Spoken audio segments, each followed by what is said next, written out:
Brethren lads, welcome back to Cossy's Arsenal podcast. My name is Cossy. Good morning, good afternoon, good evening, wherever you are in all parts of the world. Welcome back to the channel. Welcome back to brand new video.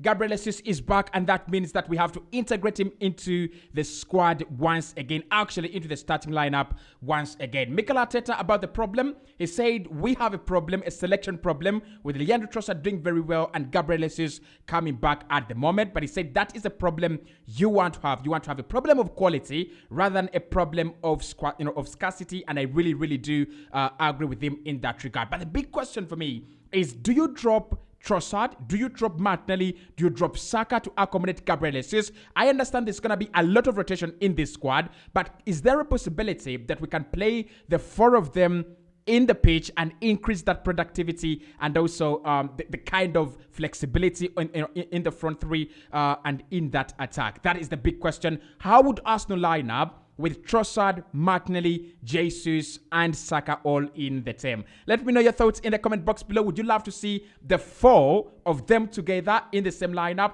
Or do you think Trossard should be coming in as more like kind of rotation? And if we're going to drop one player, who is that player that Arsenal should drop? Hit the like button. Let's get this video to 400 likes. Subscribe to the podcast as well. We are getting very close to 66,000 subscribers. Now, so let's get into it.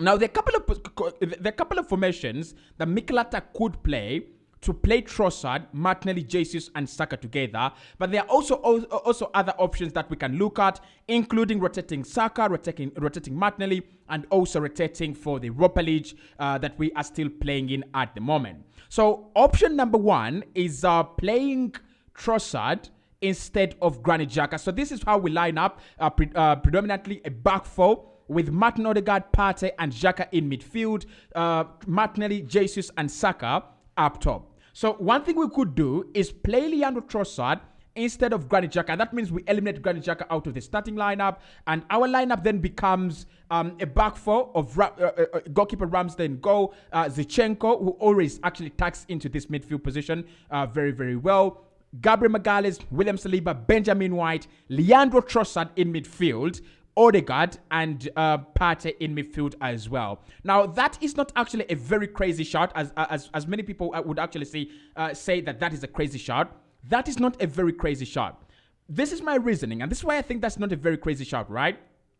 Number one, I think the new role of Granit Xhaka in this team is no longer defensive as it should be. I think it's the new role of Granit Xhaka in this team is going forward. Much of the work is actually doing in this Arsenal team is around these areas of the pitch. And this is where Leandro Trossard really plays a lot of his football. That is where Leandro Trossard really plays a lot of key passes, a lot of right passes, and a lot of combinations with Ødegaard and Gabriel Martinelli. So one thing we could do is eliminate Granit Xhaka.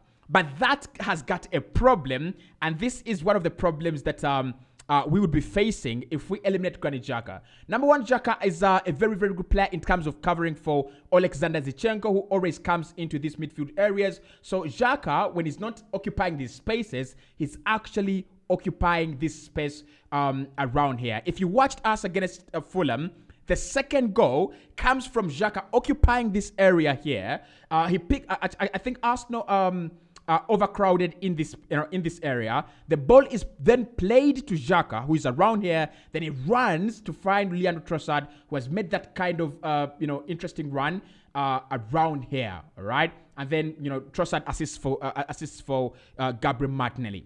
So if we eliminate Xhaka in the starting lineup in the midfield, we would increase creativity. There's no question about that. Trossard is a far better creative player than Xhaka, but the role Xhaka plays does not only end at creativity and coming in front. It comes with a task of covering for Alexander Zinchenko, who we know a lot of the time is actually very high up the pitch. At times he's playing in these areas here. At times he's playing as a number 10 here. At times he's playing on the right hand side with the likes of Saka and the likes of with the likes of Martin Ødegaard.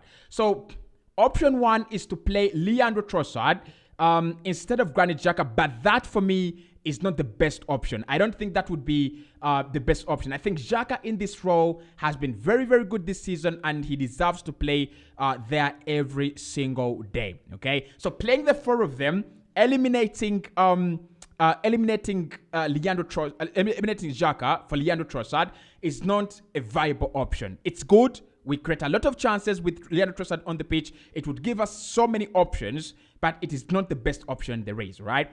Option number 2, and this one is a crazy one, the rotation of Martin Ødegaard with Leandro Trossard. Now, this one is kind of a very, very difficult one, but I think Leandro Trossard can play where Martin Ødegaard plays, because Ødegaard is our creative player. Ødegaard is the guy that when we are looking to create chances, we're looking to build something and affect the final third, it's Martin Ødegaard. He's the guy that comes in with the key passes. He's the guy that comes in with the penetration. He's the guy that thinks for the team. Now, what we've seen with Leandro Trossard in the past few games, his ability to create for the team is very good. His ability to transition from deeper areas into advanced areas as well is very, very good as well. So that is option 2. We could play Trossard instead of Martin Ødegaard, and this is really due to rotation. I'm not saying that Trossard is better than Martin Ødegaard. I'm trying to say that if you wanted to rotate Ødegaard right now, I think one player that would actually help you do that is either Leandro Trossard or Fabio Vieira. And for me, Leandro Trossard is a much, much better player.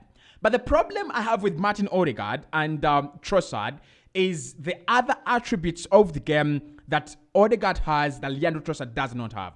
Ødegaard in this team is looked at not only as a leader, because he is a leader, but the positions he picks up in this team are quite very, very remarkable. If you play Trossard here in this space alongside Partey and Xhaka in midfield, that means that Trossard will be walking and using these spaces alongside Bukayo Saka. This is where he will be playing, right? And I think that's where Ødegaard also plays. So there's the same pockets where Ødegaard plays. Now, where the difference actually comes in, and why I think Ødegaard is irreplaceable in this Arsenal side, is Ødegaard literally provides support for every department in this Arsenal team. You've seen him defend. You've seen him do hard work in the midfield. You've seen him try to create for us in midfield. And then you've also seen him come in these advanced areas and try to create something very, very different, right? So I think whereas Trossard is a very, very highly gifted attacking player, Ødegaard is a more overall player. So he might actually struggle in that role, because this role here of Martin Ødegaard actually asks a lot from you, right? He has to play with, he comes into these areas here where, you have, Partey around here, then you have Xhaka around here, and then you have Alexander Zinchenko around here. And, he's got to provide that kind of support, okay? So I don't think Leandro Trossard would be better than Martin Ødegaard overall, in terms of playing that creative role, in terms of playing in that role. So, and that's why I think Arsenal really struggle when Ødegaard is not on the pitch, because what it does for us, we don't have a replica. We don't have anyone that we could go, well, Ødegaard is not on the pitch, maybe Fabio Vieira. All the players that are in this Arsenal team actually are very different. They play their own styles. They add their own contribution to the team, but not exactly what we get from Martin Ødegaard. So that one is not a viable option as well. But option number 3, and I think, in my opinion, this would be the best option that Arsenal has got to do with if we want to play either Trossard and Gabriel Jesus together. That would be rotating Saka, right? That would be rotating Bukayo Saka. So we've already talked about Bukayo Saka and game time, that he's getting a lot of game time, and he needs the rotation. Maybe this is the time. Leandro Trossard on the right-hand side, Jesus down to the middle, and Gabriel Martinelli on the left-hand side. Now, this, of course, this means that you're eliminating Bukayo Saka from the starting 11. I do understand. But if you want to play Trossard and Gabriel Jesus in the team, that is one option. I think, look, with Saka, you have a player who can play every single minute, every single game until the end of the season. But for Europa League fixtures, round of 16, quarterfinals, how about we consider playing Trossard, Jesus, and Gabriel Martinelli, and then just allow Saka that time, to breathe off, recharge his batteries, and then come back as a much better player. And why I would like Trossard to play in this pocket here, it's very clear. He's a left-footed player, by the way, just like Saka. So if he plays here, that means that again he's gonna be occupying these positions like the same as Saka, and look, different from Saka, this is what would happen here. And I want to show you this with an arrow, right? So, because Saka is two-footed and is very good, Saka's got the ability to come inside and then provide that ball that just cuts across the penalty area for players like Gabriel Jesus to tap into the back of the net. But because Trossard is predominantly a left-footed player, it means that when he gets into these areas, doesn't run up to the end of the pitch, he actually comes inside. And when he does that, that would allow Martin Ødegaard to occupy these spaces here. That is why I think, of all the options we have, playing him, rotating him with Bukayo Saka is actually a very good option. So that is one of them. That is literally one of them. Play Trossard in some games, rotate him with Saka, Gabriel Jesus comes back into the team, and then Gabriel Martinelli comes into the team as a left winger. That is one option. The other options, of course, are what we have already seen. If you want to play him together with Jesus, then you have to drop Gabriel Martinelli. I don't think Martinelli deserves to be dropped this season. It's one of the things that I don't think Arsenal should be thinking about doing. He's been very good. He's been fabulous. You just can't drop him, right? So those are my options, how Arsenal could line up with Trossard, Jesus, Martinelli, and Saka together. And if you want to see Trossard and Jesus in the same team, we could either drop Ødegaard, Xhaka, Martinelli, or Saka. Let me know who drops to accommodate the big man, Gabriel Jesus, as he returns from injury. And I'll speak to you right in the next one.